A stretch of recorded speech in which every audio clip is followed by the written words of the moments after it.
الفاتحة إلى حضرة الحبيبنا المصطفى رسول الله صلى الله عليه وآله وصحبه وسلم، ثم إلى أرواح آبائه وإخوانه من الأنبياء والمرسلين صلوات الله وسلامه عليه وعليهم أجمعين، ثم إلى أرواح أزواجه وأهل بيته وذرياته وسائر الصحابة والقرابة والتابعين وتابع التابعين لهم بإحسان إلى يوم الدين، ثم إلى أرواح الأربعة الأئمة المجتهدين سيما إمامنا الشافعي ومقلدهم في الدين، وإلى أرواح العلماء العاملين والفقهاء المحققين والقراء وأئمة الحديث والمفسرين وساداتنا الصوفية المحققين، وإلى أرواح أولياء الله الصالحين في مشارق الأرض ومغاربها برها وبحرها من أصوله وفروعهم أينما كانوا، وكان الكائن في علمك وحلت أرواحهم يا رب العالمين، وخصوصا إلى روح المرحوم صاحب هذا الكتاب شيخ سالم بن سمير الحضرمي وأصوله وفروعه،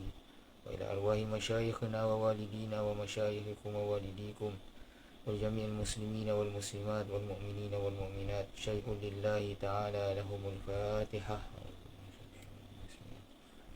الحمد لله رب العالمين الرحمن الرحيم إياك نعبد وإياك نستعين اهدنا الصراط المستقيم صراط الذين أنعمت عليهم غير المغضوب عليهم ولا الضالين. بسم الله الرحمن الرحيم الحمد لله رب العالمين والصلاة والسلام على أشرف الأنبياء والمرسلين وعلى آله وصحبه أجمعين. سبحانك لا علم لنا إلا ما علمتنا إنك أنت العليم الحكيم، ولا حول ولا قوة إلا بالله العلي العظيم. رب اشرح لي صدري ويسر لي أمري واحلل عقدة من لساني يفقهوا قولي. اللهم فقهنا في الدين وعلمنا التأويل واجعلنا من عبادك الصالحين. نوينا التعلم والتعليم والتذكر والتذكير والنفع والانتفاع والإفادة والاستفادة والحث على التمسك بكتاب الله وسنة رسوله صلى الله عليه وآله وصحبه وسلم، والدعاء إلى الهدى والدلالة على الخير ابتغاء وجه الله وقربه وثوابه ومرضاته سبحانه وتعالى. أما بعد. Alhamdulillah, syukur kita kehadrat Allah Subhanahu wa taala kerana pada minggu ini Allah Subhanahu wa taala memberi keizinan kepada kita semua untuk sama-sama kita menyambung kembali muzakarah perbincangan kita di dalam kitab Safinatun Najah Fima Yajibu 'alal 'abdi li Maulah, Bahtera Penyelamat, karangan Al-Alim Al-Allamah Al-Faqih Al-Usuli Al-Syafi'i Al-Syekh Muhammad Salim bin Semir Al-Hadrami Al-Syafi'i rahimahullahu subhanahu wa ta'ala. Nafa'ana Allahu bi ulumihi wa ulumi masyayikhna fid darain amin. Ila anqala, pada kata musannif, faslun asbabut tayammumi thalathatun. Hari ini kita akan masuk perbahasan yang baru, iaitu fasal yang ke-14. Fasal yang ke-14 nak cerita tentang asbabut tayammum, sebab-sebab tayamum, sebab-sebab yang membolehkan untuk kita bertayamum. Fasal yang ke-14 nak cerita tentang sebab-sebab yang membolehkan kita untuk bertayamum. Kita telah bincang pada beberapa minggu yang lalu mengenai wuduk dan juga mandi wajib, yang merupakan cara untuk kita mengangkat diri kita daripada hadas kecil dan juga hadas besar. Maka selepas daripada perbicaraan tersebut, maka kita masuk kepada perbahasan yang baru, iaitu ada satu cara untuk menggantikan wuduk dan juga mandi wajib pada keadaan-keadaan yang tertentu yang kita tak boleh nak mandi wajib dan juga berwuduk. Maka syarak telah datangkan satu ibadat yang khusus yang dinamakan sebagai tayammum. Gapo dia tayammum? Iaitu kita menyampaikan ataupun kita sapu debu tanah yang suci ke muka kita dan juga dua tangan kita sebagai ganti kepada wuduk ataupun kepada mandi wajib yang kita tak mampu laksanakan dengan syarat-syarat yang tertentu yang kita akan bincanglah selepas ni. Jadi tayamum ini merupakan satu khususiyah, iaitu satu khususiyat yang ditentukan kepada umat Muhammadiyah.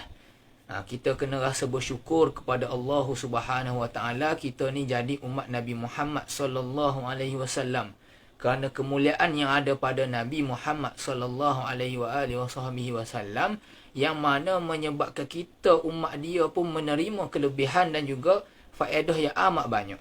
Antaranya adalah khususiat yang tertentu ini, iaitu khususiah pada bab tayammum, yang mana tayammum ini hanya disyariatkan kepada umat Muhammadiyah sahaja, tidaklah disyariatkan kepada umat-umat yang terdahulu. Jadi umat-umat yang Nabi dahulu dia tidak ada tayammum. Hanya setelah datangnya syariat Nabi Muhammad sallallahu alaihi wasallam baru ada pensyariatan tayammum untuk menggantikan wuduk dan juga menggantikan mandi wajib. Jadi ada suatu hadis diriwayatkan daripada sahabat yang besar, iaitu Huzaifatil Yamani radhiyallahu taala anhu. Dia meriwayatkan suatu hadis daripada baginda Nabi sallallahu alaihi wasallam. Nabi bersabda, "Fuddilna 'alan nasi bi thalathin." Kita telah diberi kelebihan ke atas umat-umat yang terdahulu dengan 3 perkara.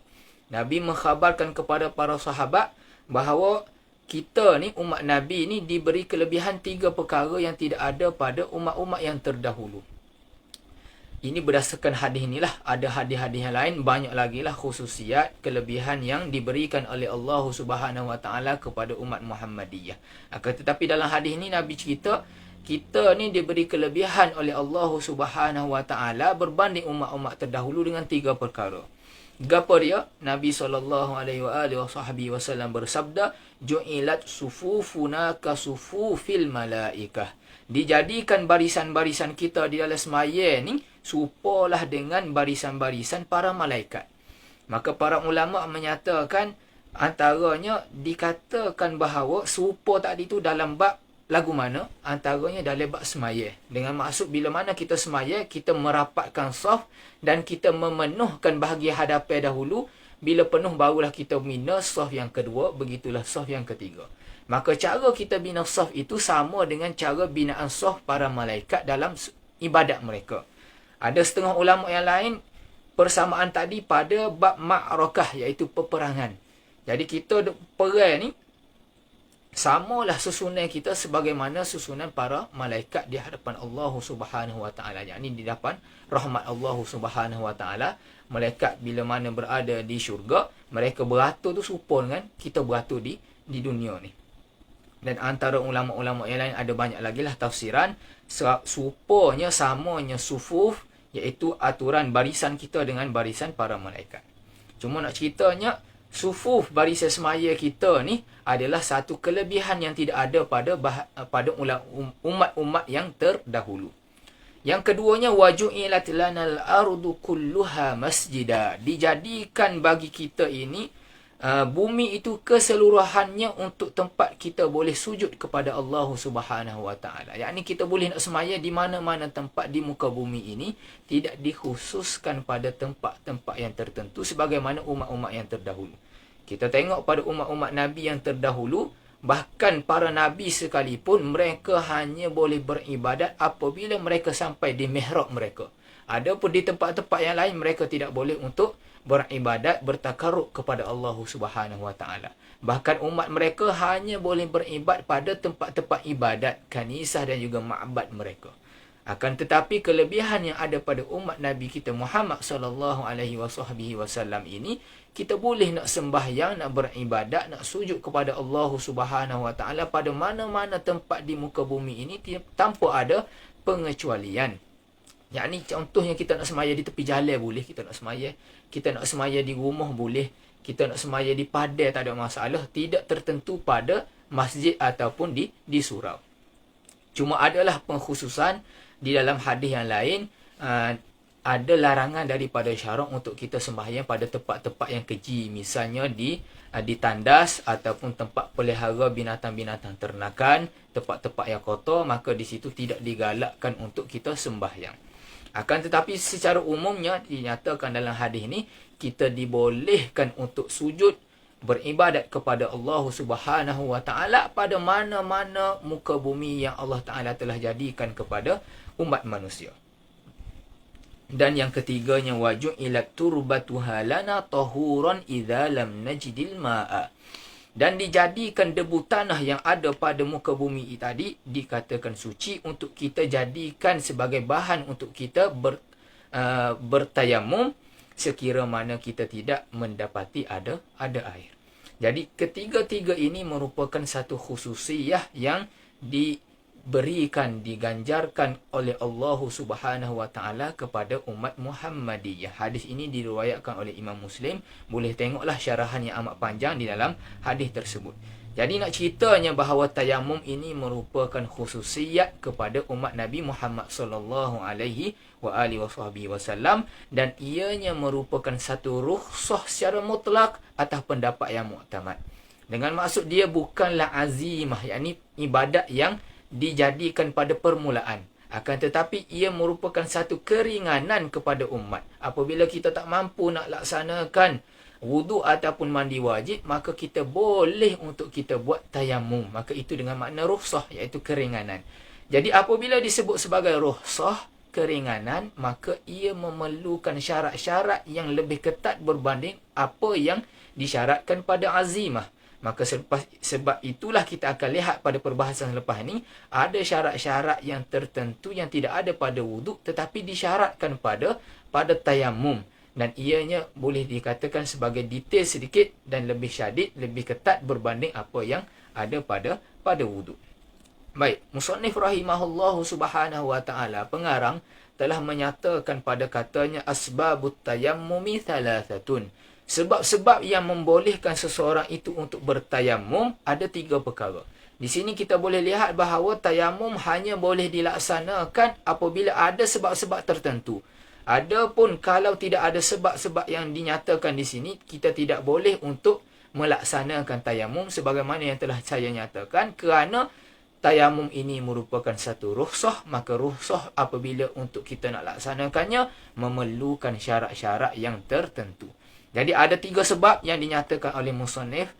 Pertamanya dia kata faqdul ma'i, dan yang keduanya wal maradu, dan yang ketiga wal ihtiyaju ilaihi li'atashi hayawanin muhtaram. Kita akan bincang satu persatulah. Perkara pertama yang dinyatakan oleh pengarang iaitu faqdul ma'i, iaitu tidak ada air. Jadi tidak ada air di sini dengan maksudnya ialah al-ajzu an isti'malil ma', iaitu kita tidak mampu untuk menggunakan air. Jadi apabila kita tak mampu untuk gunakan air, sama ada tak mampu tadi tu dengan sebab air tadi tidak ada secara hissi. Kita dapati pada zahirnya kita tidak dapati ada air di sekeliling kita. Maka itu dinamakan faqdul hissi, iaitu air yang tidak ada secara hissi, iaitu secara panca indera. Kita nak tengok air pun tak jumpa, kita nak ambil air pun tak dapat, nak rasa air pun tak dapat. Itu dinamakan faqdul hissi. Dengan maksud apabila kita telah mencari air di sekitar kawasan kita, yang kita namakan sebagai haddul ghaus, ini perbahasan yang panjang lah, lepas ni lah kitab-kitab yang lain kita akan bincang, ada haddul ghaus, haddul qarib, haddul ba'id. Cuma yang nak ceritakan apabila kita dapati tidak ada air di sekeliling kita, maka ketika itu dibolehkan untuk kita bertayamum menggantikan wuduk apabila kita tidak ada air. Itu faqdul hissi, yakni memang air tidak ada pada secara zahir, secara hissinya. Dan yang kedua, ada ketikanya air itu ada tetapi kita hukumkan seperti mana air tadi itu tidak ada. Secara zahir air itu ada, tetapi pada hukum syarak menyatakan bahawa air tadi seperti tidak ada, yang kita namakan sebagai faqdun syar'iyyun, iaitu air yang dihukumkan tiada pada hukum syarak. Maka ulama menyatakan beberapa kategori lah, iaitu air yang tidak ada di sisi syarak ini. Kategori yang pertama, kita dapati ada air secara hissi, akan tetapi kita memerlukan penggunaan air tadi untuk benda yang lain. Contohnya sebagaimana yang akan dinyatakan oleh musannif pada sebab yang ketiga, iaitu kita memerlukan air tadi kerana ada hajat untuk menghilangkan kehausan bagi haiwan-haiwan yang dihormati pada syarak, yang kita tidak boleh membunuh haiwan-haiwan tersebut. Contohnya kita sesat di padang pasir. Ketika itu kita tidak ada air, melainkan hanya ada sedikit sahaja, yang mana kalau kita tak minum air tersebut menyebabkan kita boleh mati selepas ini. Maka ketika itu walaupun air itu ada secara hissi, akan tetapi syarak telah menghukumkan air tadi sebagaimana tidak ada. Jadi ketika itu dibolehkan untuk seseorang tersebut untuk bertayamum menggunakan debu tanah menggantikan air pada wuduk. Dibolehkan untuk dia bertayamum kerana dia dihukumkan oleh syarak sebagaimana tidak ada air di sekeliling dia. Itu satulah kategori yang pertama. Kategori yang kedua iaitu dia dapati ada air di sekelilingnya akan tetapi air tadi dijual dengan harga yang lebih mahal daripada harga yang biasa. Harga yang al-mithli ataupun harga yang standard. Contoh, kita dah tahu bahawa pada tempat tersebut air dijual dengan harga RM10 misalnya. Akan tetapi pada suatu keadaan air tadi dijual melebihi harga RM10. Penjual ingin mengambil keuntungan yang lebih, dia nak ambil kesempatan kepada kita, jadi dia jual harga yang melebihi harga pasaran. Maka ketika itu apabila kita tidak ada air, kemudian kita nak beli air kerana nak berwuduk misalnya, ataupun kita nak mandi wajib, akan tetapi air dijual melebihi harga semasa, maka ketika itu syarak menyatakan kepada kita bahawa hukumnya sebagaimana air tak ada juga, dibolehkan untuk orang tersebut untuk bertayamum menggantikan wuduk yang dia nak laksanakan. Jadi seolah-olah air tidak ada di sisi dia lah. Hukum syaraknya nyatakan bahawa dia boleh menggunakan debu tanah untuk dia bertayamum. Itu kategori yang kedua. Ada kategori yang ketiga, dia dapati ada air di sekeliling dia, akan tetapi ada penghalang untuk dia sampai kepada tempat mengambil air tersebut. Misal ini mungkin tidak relevan pada masa kita ni, mungkin berlaku pada 50 tahun yang dahulu. Boleh jadi di negara kita ataupun negara-negara yang lain. Pada zaman dahulu susah untuk kita mengalirkan air kepada rumah orang masing-masing. Kita sekarang ni alhamdulillah lah, setiap rumah ada paip air, ada bilik air, ada tangki air yang kita boleh sentiasa gunakan air tersebut pada bila-bila masa di rumah kediaman kita. Akan tetapi pada masa dahulu, mungkin sebelum kita merdeka ataupun pada zaman-zaman yang dahululah, biasanya ada lagi mungkin di kampung-kampung, rumah yang tidak ada air di kawasan rumah dia memerlukan tempat yang lain. Contohnya dia ada perigi di luar, ataupun dia memerlukan untuk salurkan air tadi daripada sungai ataupun daripada mata air yang berada jauh daripada kediaman ataupun tempat tinggal dia. Jadi bagi orang yang tinggal jauh daripada sumber air, dan apabila ada penghalang untuk disampai kepada tempat tersebut, contoh kita tengok cerita P.Ramlee dulu kan, bila mana dia nak ada air, dia kena pergi tempat basuhan ataupun pergi telaga, nak basuh situlah, nak mandi pun situlah, nak qada hajat pun di tempat itulah. Atuk-atuk kita dulu mungkin rasalah, kita orang baru ni yang berada pada zaman moden kita tak nampak, tapi mungkin boleh berlaku ketika-ketika ataupun pada tempat-tempat tertentu. Contoh kita pergi ke Afrika ke, ataupun kita pergi tempat di hutan, di orang tempat-tempat orang asal, orang asli, mungkin ada masih lagi ada yang mengamalkan ataupun menggunakan cara yang mana air tadi tidak ada di kediaman mereka, air itu berada di tempat yang jauh. Jadi bila mana dia nak ambil air, ada sesuatu yang menghalang. Misalnya ada binatang buas. Contohnya dia tahu ada harimau yang berkeliaran pada tempat tersebut, ataupun kita tahu ada ular yang berbisa di sekeliling tempat tadi, yang mana boleh membahayakan diri kita kalau kita pergi ambil air pada tempat tersebut. Maka pada situasi tersebut dibolehkan pada syarak untuk orang tersebut bertayamum menggantikan wuduk ataupun mandi wajib yang dia nak laksanakan. Kalau kita baca dalam kitab-kitab fiqh, dinyatakan juga antara penghalang untuk dia pergi ambil air tersebut iaitu ada musuh ataupun ada tuan hutang. Contohnya dia berhutang dan dia lambat bayar, jadi menyebabkan orang cari dia untuk bayar hutang tersebut.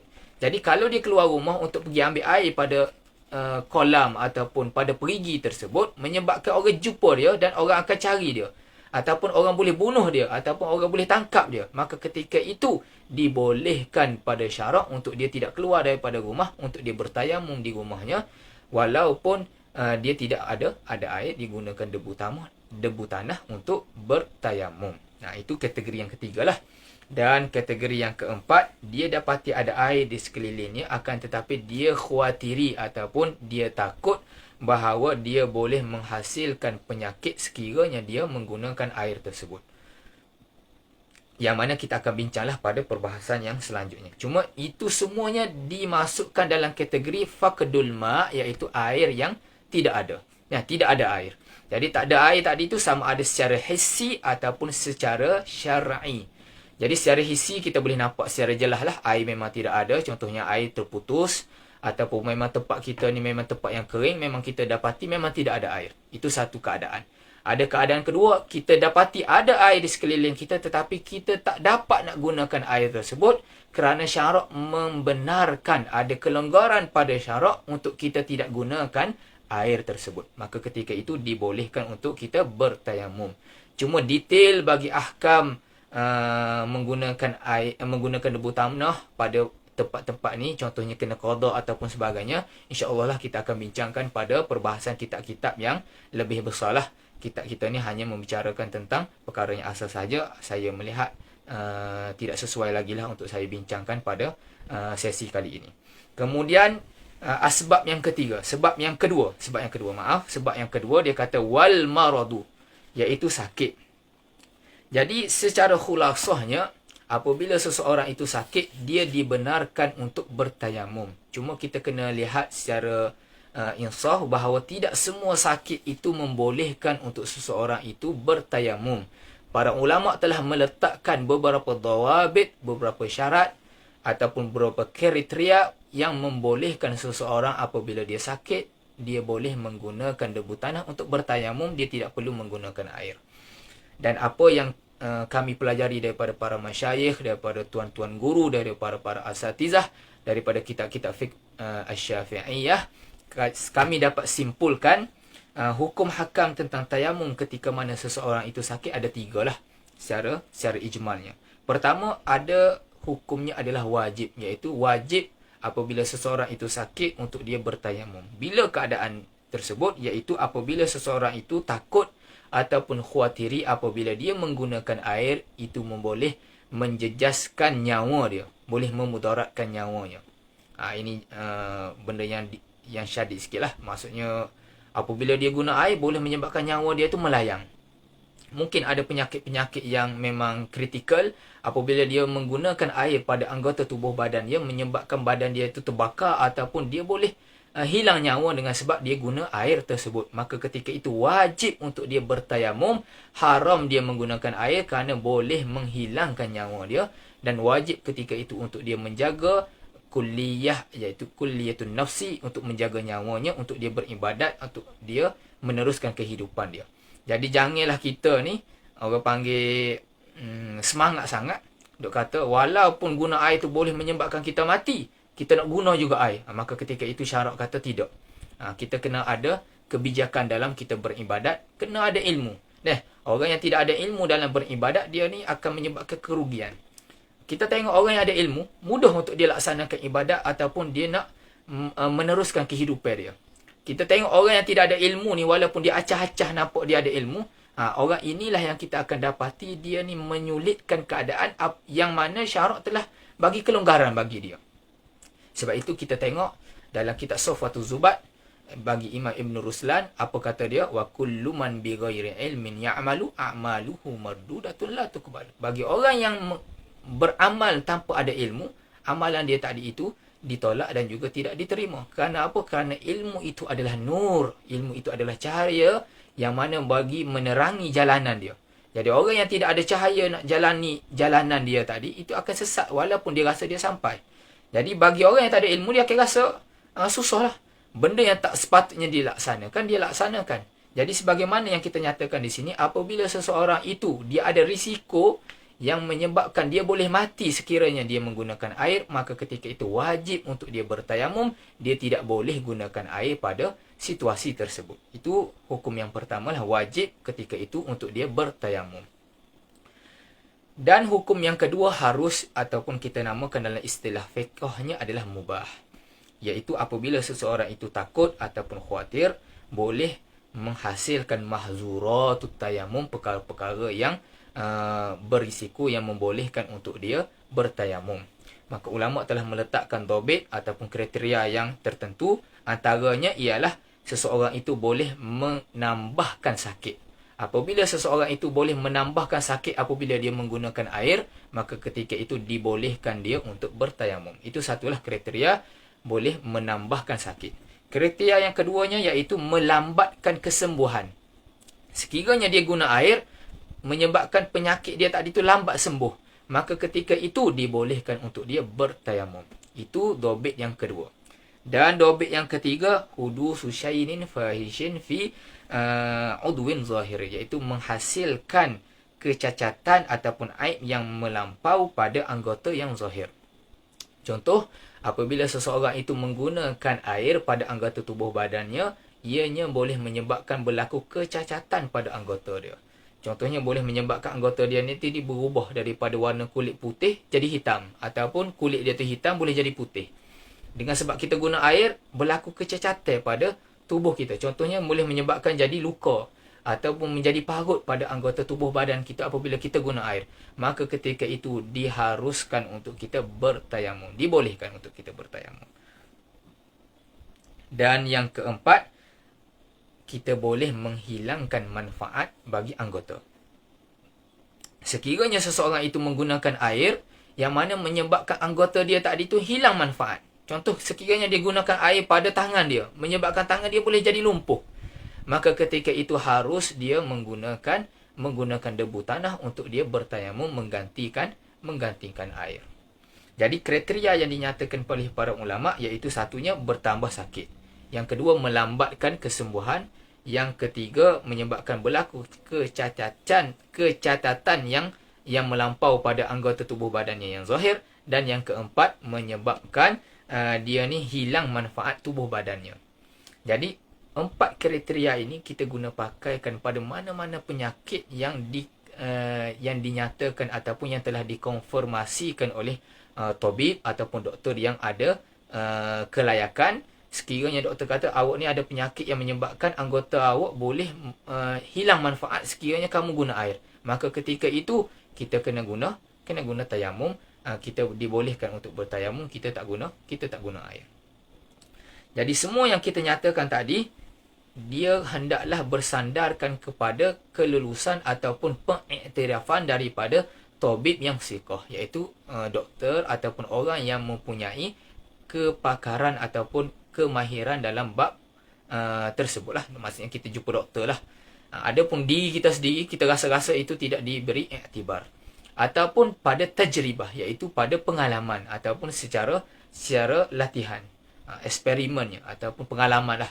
Dengan maksud kita dah tahu sekiranya kalaulah kita guna juga air, sebelum ni telah berlaku yang menyebabkan anggota kita ni boleh bertambah sakit ataupun badan kita ni boleh lambat sembuh, maka ketika itu dibolehkan untuk kita bertayamum. Jadi kriteria yang ini boleh diguna pakaikan pada mana-mana penyakit lah. Kita tidak nyatakan secara spesifik penyakit tadi kerana setiap penyakit itu berbeza mengikut tubuh badan manusia yang berlainan. Itu hukum yang kedua lah. Ini penting untuk diguna pakai bagi doktor-doktor dan juga para perawat. Sekira mananya pesakit tanya dia, boleh tak dia ni nak bertayamum, maka doktor yang bertanggungjawab dia perlu ada kemahiran tersebut. Dia kena ada ilmu ni lah, ilmu tentang bab tayamum. Jadi disarankan untuk para doktor untuk dia belajar juga dalam bab tayamum kerana ianya merupakan satu keperluan untuk dia nyatakan kepada pesakit dia. Boleh jadi ada pesakit ni dia nak tahu apakah tindakan dia apabila dia berlaku sesuatu sakit ataupun ada berlaku sesuatu perkara kepada diri dia. Maka doktor lah yang sepatutnya memberi irsyad. Jadi irsyad tadi bukan hanya sekadar untuk menyembuhkan tubuh badan dia, akan tetapi sepatutnya doktor tadi belajar hukum hakam fiqh untuk memberi irsyad kepada pesakit dia tadi juga. Itu hukum yang kedua. Dan hukum yang ketiga iaitu haram untuk kita bertayamum apabila kita sakit, kerana apabila sakit tadi itu hanyalah sakit yang ringan sahaja, yang tidak memberi kemudaratan kepada seseorang itu apabila dia guna air. Contohnya dia ni pening kepala sahaja. Dia pening kepala, dia guna air, tak ada masalah pun. Jadi dia memberi alasan bahawa dia sakit boleh guna tayamum. Itu tidak dibenarkan pada syarak. Hukumnya adalah haram untuk dia bertayamum ketika itu. Kerana sakit dia tadi tidak memudaratkan tubuh badan dia untuk menggunakan air.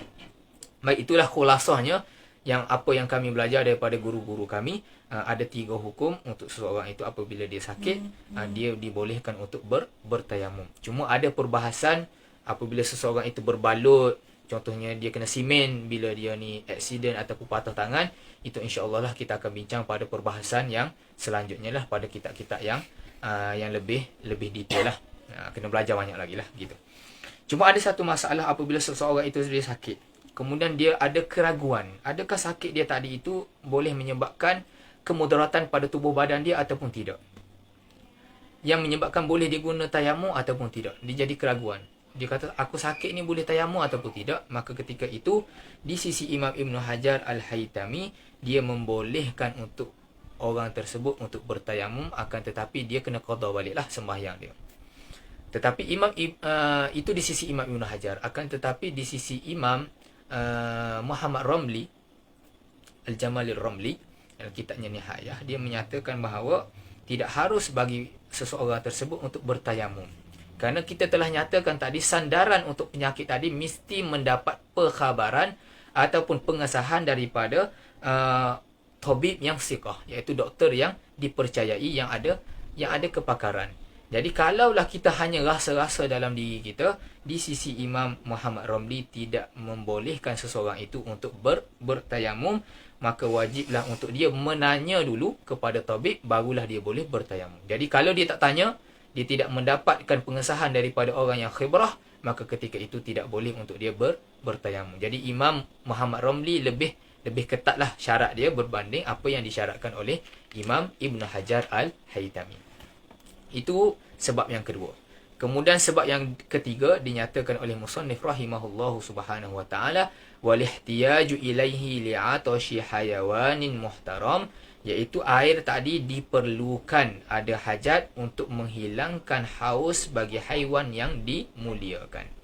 Jadi kita ada haiwan ni, haiwan dengan maksud haiwan di sini iaitu sesuatu yang hidup lah, yang mafihil hayah, makhluk yang ada kehidupan, itu dinamakan haiwan. Jadi manusia pun dinamakan haiwan, binatang pun dinamakan haiwan. Bahkan kalau kita belajar dalam ilmu mantik, manusia ini dinamakan sebagai hayawanun natiq, iaitu haiwan yang berfikir. Kita dinamakan haiwan sebab apa? Kerana final hayah, ada hayat dalam jiwa kita, yakni kita boleh hidup, maka itu dinamakan haiwan. Jadi mana-mana haiwan yang dimuliakan pada syarak dan dia memerlukan untuk menggunakan air tersebut, maka ketika itu syarak menyatakan bahawa seseorang itu boleh untuk bertayamum, kerana dia memberi peluang untuk air tadi digunakan kepada haiwan yang dimuliakan pada syarak tersebut.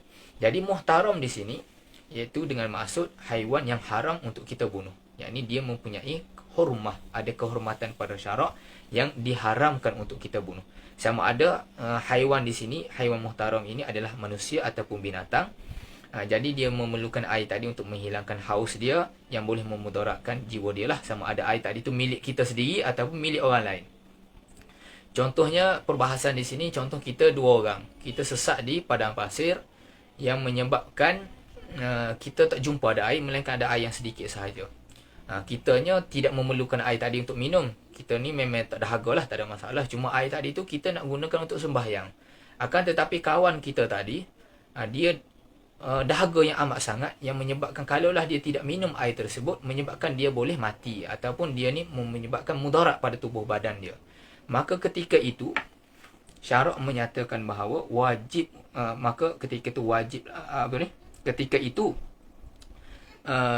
dia dibolehkan pada syarak untuk tak menggunakan air tersebut, bahkan dia bagikan kepada kawan dia tadi. Bahkan wajiblah untuk dia bagikan air tadi kepada kawan dia untuk memeliharakan nyawa yang ada pada kawan dia tadi. Kerana untuk menjaga nyawa tadi daripada binasa itu terlebih utama daripada kita menggunakan air. Kerana apabila kita nak berwuduk, kita ada gantian, iaitu tayamum. Akan tetapi nyawa ataupun untuk minum tadi tidak ada gantian, yang menyebabkan kalaulah dia tak minum, menyebabkan dia boleh mati ataupun dia tadi boleh memudaratkan tubuh badannya. Maka ketika itu syarak telah memberikan satu keutamaan untuk kita utamakan diri dia. Maka ketika itu wajib untuk kita bagikan air yang ada pada diri kita kepada kawan kita tadi, Yang mana ketika itu kita dah tak ada air menyebabkan kita boleh untuk bertayamum. Kerana dalilnya adalah untuk meraihkan kehormatan nyawa bagi haiwan yang muhtaram tersebut, kawan kita tadi itulah. Baik, ini antara yang dinyatakan oleh para ulama apabila seseorang itu memerlukan air untuk menghilangkan kehausan bagi haiwan yang dimuliakan pada syarak. Disamakan juga perbahasan ini apabila air tadi diperlukan untuk memasak ataupun kita nak membayar hutang. Kita ada air tetapi air tadi tu hanya boleh digunakan untuk memasak sahaja. Kalau tak ada air tadi kita tak boleh masak, maka ketika itu juga dibolehkan untuk kita bertayamum. Ataupun air tadi tu digunakan untuk jual. Dah, kita memang memerlukan duit untuk meneruskan kehidupan kita. Jadi kalau kita tak jual air tadi tu, kita tak boleh meneruskan kehidupan kita. Maka ketika itu dibolehkan untuk bertayamum. Ataupun untuk membayar hutang. Air tadi tu nak bayar hutang. Maka ketika itu ada berlaku pertembungan. Sama ada nak bayar hutang dengan air ataupun kita nak gunakan untuk berwuduk. Maka ketika itu syarak menyatakan dia kena bagi air tadi itu bayar hutang. Dia boleh untuk menggunakan debu tanah menggantikan air pada wuduk dia tadi. Ataupun dia nak membasuh sesuatu pakaian dia yang terkena najis. Dia nak sembahyang, kain dia terkena najis. Jadi air itu sedikit. Kalaulah dia guna air tadi untuk membasuh pakaian dia, dia tak boleh nak berwuduk. Jadi apa yang perlu dia laksanakan? Maka syarak menyatakan dia kena gunakan air tadi untuk membasuh pakaian dia supaya dia boleh berwuduk. Kemudian dia bertayamum. Itu adalah perbahasan yang dinyatakan pada perbahasan inilah. Jadi apa yang saya nyatakan tadi, sekiranya kalaulah dia ni menggunakan air itu juga untuk berwuduk, walhal memerlukan air tadi untuk keperluan-keperluan yang telah kita nyatakan. Contohnya dia ni dahaga ataupun dia memerlukan air tadi itu untuk membayar hutang ataupun untuk membasuh pakaian yang kena najis. Akan tetapi dia tak guna untuk keperluan tadi, tapi dia guna untuk berwuduk juga. Apa hukum? Hukumnya sah taharah dia, sahlah wuduk dia, tak ada masalah, akan tetapi dia berdosa kerana dia telah meninggalkan keutamaan. Keutamaan tadi tu penting lah. Sebab itu saya nyatakan benda ni kita kena belajar. Sebab kita perlu ada keutamaan. Kalau ni kan kita kata fiqh aulawiyat. Ni lah fiqh aulawiyat yang perlu sebenarnya kita pelajari. Ada keutamaan. Keutamaan pada situasi tersebut, kita kena dahulukan keperluan hayawanun muhtaram tersebut, bukan keperluan untuk kita berwuduk. Kerana wuduk kita ada badal, ada gantian, iaitu dengan tayamum. Akan tetapi keperluan tadi tidak ada gantian. Baik. Di sini musannif nyatakanlah ada 3 sebab. Akan tetapi apabila kita belajar dalam kitab-kitab yang lebih besar, antaranya Taqriratus Sadidah ataupun kitab-kitab yang lain lah, setengah para ulama menyatakan ada 7 sebab untuk kita bertayamum. Dinyatakan dalam satu bait syair yang ma'ruf bagi para pelajar. Dinyatakan yasa ili asbabu hilli tayammumi hiya sab'atun bisama'iha tartahu. Wahai orang yang bertanya, sebab-sebab bagi mengharuskan tayamum itu ada 7. Dengan kamu mendengar sebab-sebab yang 7 ini, kamu akan rasa lega. Sebab bila mana kita tahu ada sebab-sebab yang membolehkan kita bertayamum, maka kita rasalah ada kelonggaran pada syarak. Kita ada kelebihan pada syarak. Bagi orang yang tak tahu, dia rasa susah untuk beribadat. Sebab dia tak tahu. Jadi ilmu tadi itu penting. Sebab itu dia kata, hiya sab'atun bisama'iha tartahu. Dengan kamu mendengar sebab-sebab tersebut, kamu akan rasa lega. Kerana kamu tahu ada kelonggaran pada syarak. Apa dia? Faqdun wa khawfun hajatun idlaluhu maradun yashukku jabiratun wajirahu. Saya pun tak ingat sangat dah syair tersebut. Dia kata faqdun wa khawfun hajatun idlaluhu maradun yashukku jabiratun wajirahu. Boleh tengok syair ini dalam kitab Taqriratus Sadidah pada nota kaki tu. Al-Habib Hasan Al-Kaf, dia telah nyatakan syair yang masyhur ini. Dia nyatakan ada 7 sebab bagi untuk seseorang itu boleh bertayamum. Pertamanya faqdun lah, apabila tidak ada air, yang mana kita telah nyatakan tadi.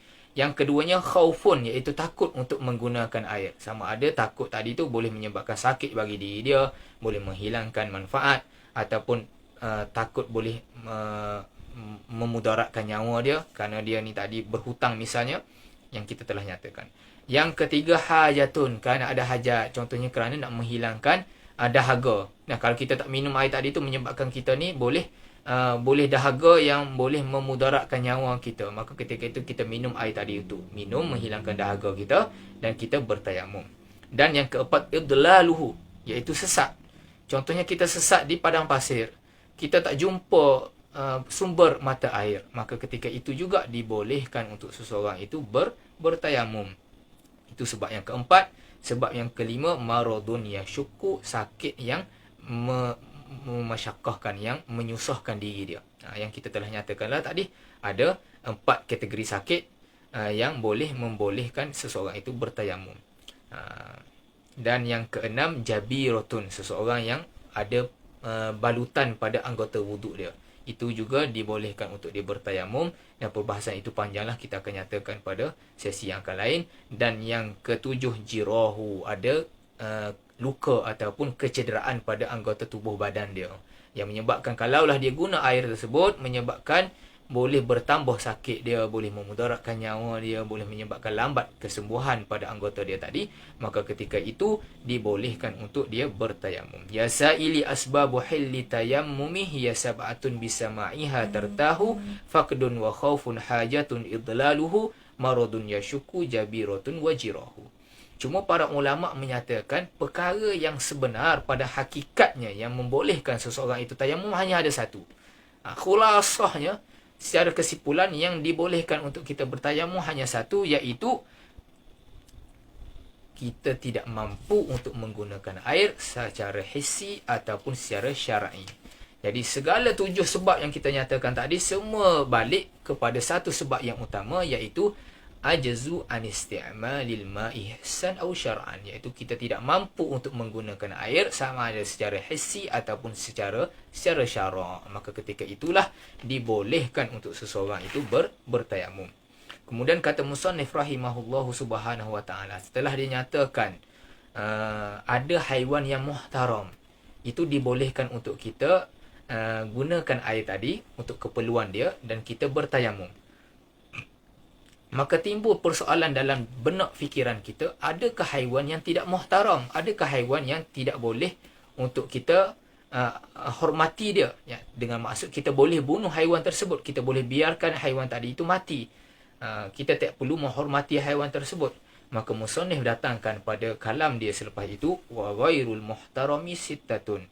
Dan haiwan yang tidak dihormati pada syarak itu ada 10. Ada 6, maaf. Ada 6. Ada 6 haiwan yang tidak dihormati pada syarak. Pertama, tarikus salati. Yang kedua, wazanil muhsani. Wazanil muhsanu. Wazanil muhsanu. Dan yang ketiga, wal murtaddu. Dan yang keempat, wal kafirul harbiyyu. Dan yang kelima, wal kalbul akuru. Dan yang keenam, wal khinziru. Dan haiwan yang tidak dihormati pada syarak itu ada 6. Pertamanya, orang yang meninggalkan sembahyang. InsyaAllah kita akan bincangkan. Yang kedua, orang yang berzina yang sudah berkahwin. Dia telah berkahwin, kemudian dia ni kaki zina. Ini orang yang tidak ada kehormatan pada syarak. Dan yang ketiga, wal murtaddu, orang yang murtad. Orang yang telah merasai nikmat Islam dan juga nikmat iman, kemudian dia murtad, dia keluar daripada Islam. Dan yang keempat, wal kafirul harbi, orang kafir yang harbi, orang kafir yang kita berperang dengan dia. Dan yang kelima, wal kalbul akur, iaitu anjing gila ataupun anjing liar. Dan yang keenam, khinzir, iaitu babi lah. Jadi haiwan yang tak mulia ini, kita tidak dibenarkan pada syarak untuk menjaga kehormatan pada diri dia. Bahkan kita boleh untuk biarkan dia ni berlanjutan begitu dan dia mati. Contohnya, kita tinggal dengan orang yang kaki zina misalnya. Kita sesat di pada pasir bersama orang yang kaki zina. Ketika itu, dia memerlukan air untuk menghilangkan kehausan diri dia. Akan tetapi dari sudut diri kita sendiri pula, kita memerlukan air tadi untuk berwuduk. Maka adakah dibolehkan pada syarak untuk kita bahagikan air tadi kepada dia dan kita bertayamum, kita tak berwuduk? Maka di sini syarak menyatakan bahawa kita hendaklah mendahulukan diri kita yang muhtaram. Kita tidak menghormati diri dia kerana dia tidak ada kehormatan pada syarak. Kita boleh membiarkan dia dalam keadaan kehausan yang boleh menyebabkan dia meninggal dunia. Kerana dia tidak ada kehormatan pada syarak. Bahkan kita kena kita kena berwuduk. Sekiranya kita bagi juga air tadi, kita tidak boleh untuk bertayamum. Kita akan bincanglah selepas ni. Jadi haiwan yang tidak muhtaram ini, iaitu haiwan-haiwan yang kita tidak haram untuk bunuh dia lah.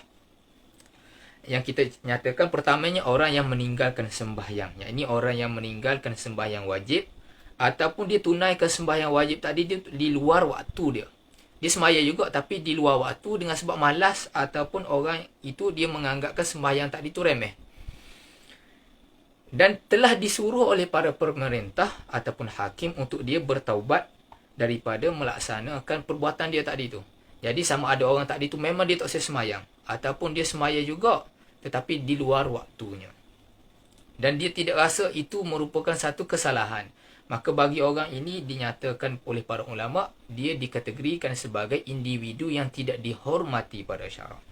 Jadi kalaulah dia ini tidak mahu bertaubat, dia boleh dihukum bunuh. Sebagaimana dinyatakan dalam hukum hudud lah, kita akan bincang selepas ni, hukum hudud bagi orang yang tidak mahu bertaubat, dia ni malas semaya, maka dibolehkan dijatuhkan hukuman oleh hakim pemerintah untuk dia ni dibunuh setelah mana disuruh untuk dia bertaubat.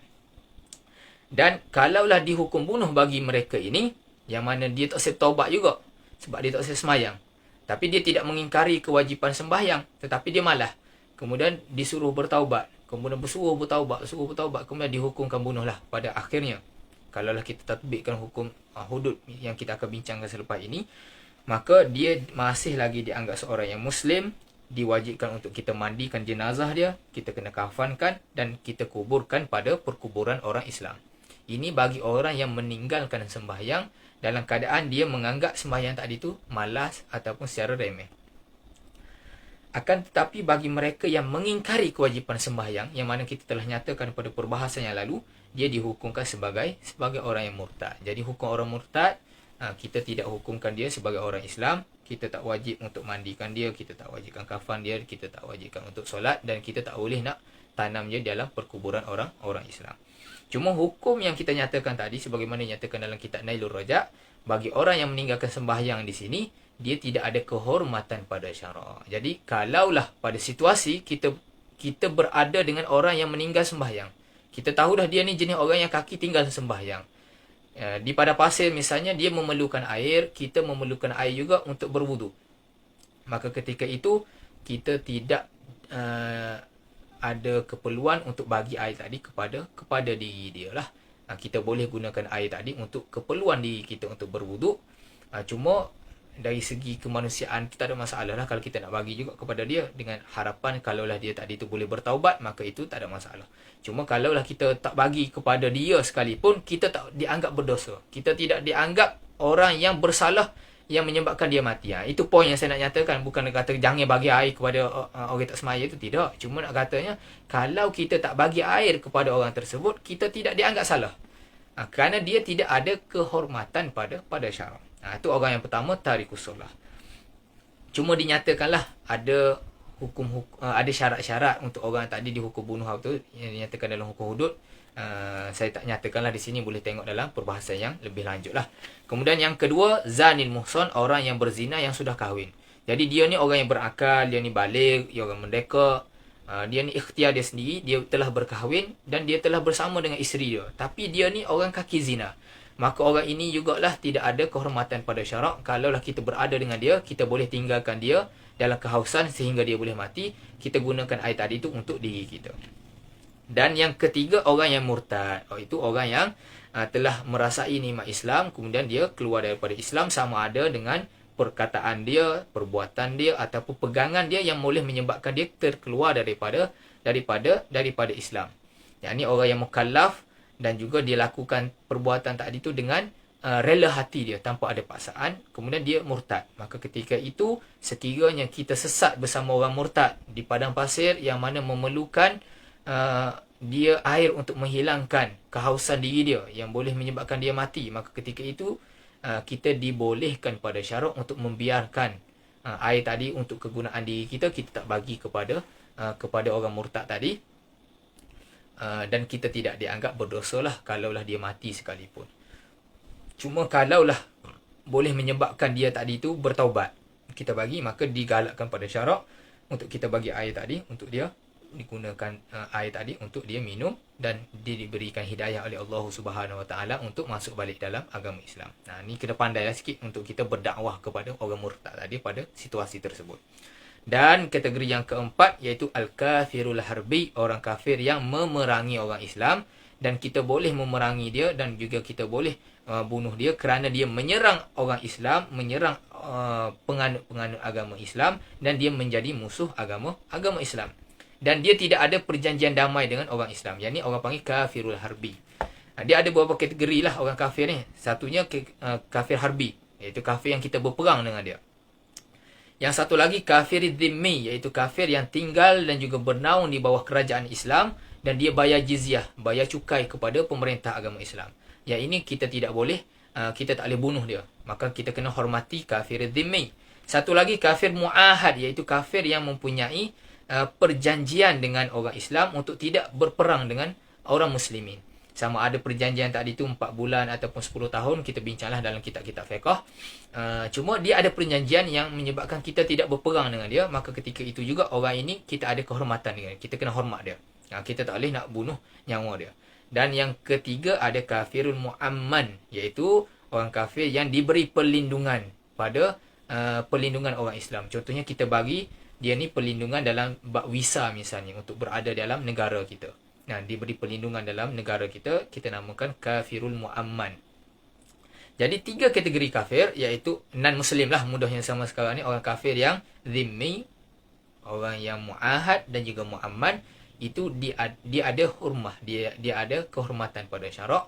Adapun kafirul harbi, itu yang tidak ada kehormatan pada syarak. Boleh untuk kita kekalkan dia tadi dalam keadaan mati. Bahkan kita kena perai dah dengan orang kafir harbi dah. Contoh, dia lawan kita dan perai dah pada peperangan. Tiba-tiba dia dahaga, dia minta air. Boleh tak kita nak bagi? Tak ada masalah kita tak bagi air. Bahkan kita jangan bagi air kepada orang kafir harbi tadi. Itulah maksudnya. Dan yang kelima, wal kalbul akur, iaitu anjing gila, anjing liar. Iaitu anjing yang boleh mencederakan orang ramai ataupun boleh menakutkan orang bila mana dia ada di jalanan. Orang lalu je. Orang panggil apa? Dia anjing ni orang panggil apa? Istilah dia apa? Anjing. Suara dia tu orang panggil apa? Menyala. Dia menyala. Dia menyala, menakutkan orang yang lalu lalang. Itu dinamakan sebagai anjing gila. Jadi anjing ni ada 3 kategori lah. Pertamanya anjing gila ni, walaupun dia ada manfaat, tak ada khilaf di kalangan ulama, kita tak nyatakan dia ni ada kehormatan pada syarak. Bahkan para ulama menyatakan sunat kita bunuh anjing gila tadi kerana boleh memudaratkan orang ramai. Contohnya kita lepah pada tempat yang awam, boleh mencederakan anak kita, boleh mencederakan orang-orang yang lain. Jadi disunatkan untuk kita, kalau tahu ada anjing gila, untuk kita tangkap dan juga kita bunuhlah anjing gila tadi. Ada kategori yang kedua, iaitu anjing yang tidak liar. Dia tidak gila tetapi dia ada manfaat. Contohnya kita gunakan untuk berburu ataupun untuk jaga kawasan. Yang ini biasa berlaku di negara-negara Arab ataupun negara-negara yang bersuhu sejuk. Contohnya di Rusia, di negara-negara yang memerlukan ada haiwan penjaga. Kita boleh gunakan anjing tadi itu untuk berburu ataupun untuk jaga kawasan. Ini juga haiwan yang tidak ada khilaf untuk kita nyatakan bahawa dia ada kehormatan pada syarak. Bahkan para ulama menyatakan haram untuk kita bunuh anjing tersebut. Kerana dia ada manfaat. Dia tidak gila, dia tak kacau orang, dia ada manfaat. Haram kita pergi bunuh. Janganlah kita pergi bunuh anjing jiran kita. Contoh kita berjiran dengan non-muslim. Dia ada anjing yang jaga kawasan rumah dia. Tiba-tiba kita belajar kata anjing ni boleh kita bunuh. Maka kita pergi bunuh anjing rumah kita. Berdosa kita. Boleh kena dakwa. Yang kita boleh bunuh ni adalah anjing yang berkeliaran, yang menyalak, yang gila, yang boleh memudaratkan orang ramai. Adapun anjing yang ada manfaat, itu tak boleh kita bunuh. Dan yang ketiga, anjing yang tidak ada manfaat dan juga tidak memudaratkan orang. Anjing jenis gini ni biasa kalau kita belajar di Mesir dulu, orang panggil kilabusuk. Anjing-anjing yang berada di pasar. Anjing yang jenis hidup pasar ni kadang-kadang lebih besar daripada kambing. Besar dia. Tapi dia tak ada manfaat. Dia duduk tidur gitu je. Kadang-kadang kita sentuh dia pun dia tak gigit kita, dia tak kacau kita. Bahkan kalau kita tak bagi makan dia pun duduk situ lah. Orang panggil duduk sebab saja. Kalau kita panggil dia tak ada manfaat pun. Dan dia tidak memudaratkan orang ramai. Ini juga sebagaimana dinyatakan oleh Imam Ibn Hajar dan juga Imam Romli, haram kita bunuh dan dia dikira sebagai haiwan yang muhtaram. Akan tetapi di sisi Imam Syekhul Islam Zakaria Al-Ansari, dia nyatakan anjing tadi tidak ada kehormatan, boleh bunuh. Macam ada khilaf lah di situ bagi anjing yang tidak ada manfaat dan juga tidak ada kemudaratan. Itu yang kelima. Dan yang keenam, khinzir, iaitu babi lah, B-A-B-I. Walaupun tidak liar dan juga ada manfaat daging, dia boleh kaya kalau kita tu. Babi atas segala jenis babi sekalipun disunatkan kita untuk bunuh atas pendapat yang muktamad. Dia tidak ada kehormatan pada syarak. Itulah 6 perkara yang dinyatakan oleh musannif, iaitu haiwan yang tidak dihormati pada syarak. Cuma dinyatakanlah pada perbahasan-perbahasan yang lain. InsyaAllah kita akan masuk perbahasan yang selanjutnya dalam bab tayamum. Hari ini hanya sebagai satu pembuka bicara untuk kita mengenali apakah sebab-sebab untuk seseorang itu dibolehkan bertayamum. Jadi khulasahnya, secara kesimpulannya, hanya satu perkara sajalah, apabila seseorang itu tidak mampu untuk menggunakan air, sama ada secara hissi ataupun secara syarak. Kemudian berpecahlah, ada yang kata 3, ada yang kata 5, ada kata 7. Maka kita kena ulang kajilah perbahasan ini sentiasa. Semoga apa yang kita pelajar pada malam ini insya-Allah memberi manfaat kepada kita semua. Segala yang buruk, segala kesilapan, tersasul kata, ambo mohon ampun, kemaafan. Sekiranya ada kesalahan, bolehlah tegur diri kita ni. Kita sentiasa upgrade diri kita untuk belajar dan sentiasa belajar. Kesilapan tadi kita akan jadikan sebagai satu pedoman. InsyaAllah aku qauli hadza fa astaghfirullahal azim wa lakum. Wassalamualaikum warahmatullahi taala wabarakatuh. Wassallallahu ala sayidina Muhammad wa ala alihi wa sahbihi wa baraka wasallam.